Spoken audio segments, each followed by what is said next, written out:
Explain Well. Exclusive to The Drive with Robin Ross.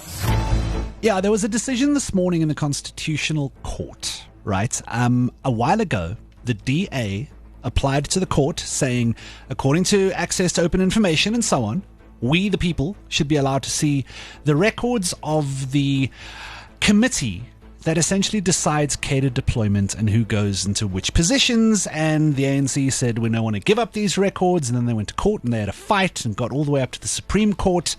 And this morning, the Constitutional Court basically turned around and told the ANC that they've got 5 business days to hand over the documents that the DA are looking for.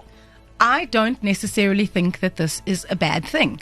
Ek dink as daar niks is om te versteek nie of om weg te steek nie, then we as the electorate and the people who live in this country are entitled to know who have been put in these positions and what their qualifications are. Yeah. I don't think that that is something that should be hidden away. 5 working days? Okay, kom gee die dokumente, ons wil sien. Yeah, it's going to be interesting because the documents they've requested are specifically from the beginning of 2013 to the end of 2021, which the DA have described as the peak state capture period. Yeah.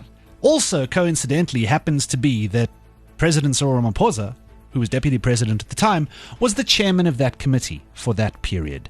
And they are looking for, and I don't know practically how you do this in 5 days, all of the meeting minutes, all of the CVs of the people who were discussed, all of the WhatsApp conversations, all of the email threads, everything, every single one of those pieces of communication for a decade's worth of a parliamentary committee meeting in 5 days. Like, that's a lot of information to come up with in a very short space of time. It is a lot of information. Me, as someone who wants to know, I'm not necessarily going to read all of it, but I want to know that I have access to that as a member of the public to see what is going on. Absolutely, 100%. And I feel like, exactly that.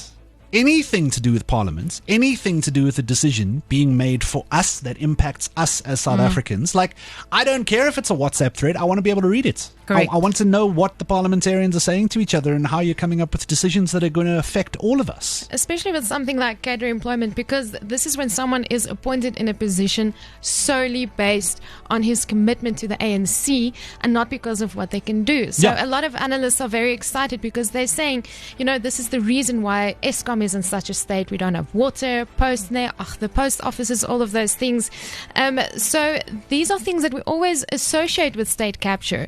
Maar die dekaan van sosiale innovasie aan die Huguenot College, professor Erwin Sheila, sê hierdie is die party, die ANC se modus operandi. Dit is eintlik 'n deel van die ANC se werklike regeerbehoefte gewees. Hulle wou graag hulle eie mense bevoordeel. As hulle dit weer doen, sal hulle dit nie openbaar moet doen en hulle het eintlik nie 'n manier om dit te kan doen. Dus is die voordeel nou dat ons teruggaan na 'n vorm van aanstellings op verdienste. So this is a win for the justice and for our courts because they are keeping the powers at be accountable, and after that is daar ook nou gevolge. Hulle moet ophou om kaderemploying te doen. Wat hulle teesinnig sal maar moet doen, dit skep dan 'n geleentheid om eerstens bekend te maak hoe verrot hulle was en tweedens om miskien in die verkiesing ander opsies gekies te kry. Derdens ook dat dienslewering in die toekoms, dit gaan maar stadig wees, maar sal verbeter. There you have it. Dis kom dit so belangrik is. Well, I mean, and that's been the common, accusation is that people are just being deployed based on how useful they are to certain factions of politics and not because they're qualified or the best people for the jobs, etc., etc. And now, apparently those records must be handed over in the next 5 days. Kom ons sien hoe dit gaan. Yeah, it's going to be very, very interesting, and I've no doubt we will, once the records are handed over, get huge amounts of news and talk out of all of this. So we'll see where they're going to go. But yeah, it was just an interesting decision. It was handed down in the Constitutional Court this morning. So we'll see how fast and whether or not those 5 days are going to be complied with and what comes out of it. The Drive with Robin Ross. Weekdays 4 to 7. Jacaranda FM.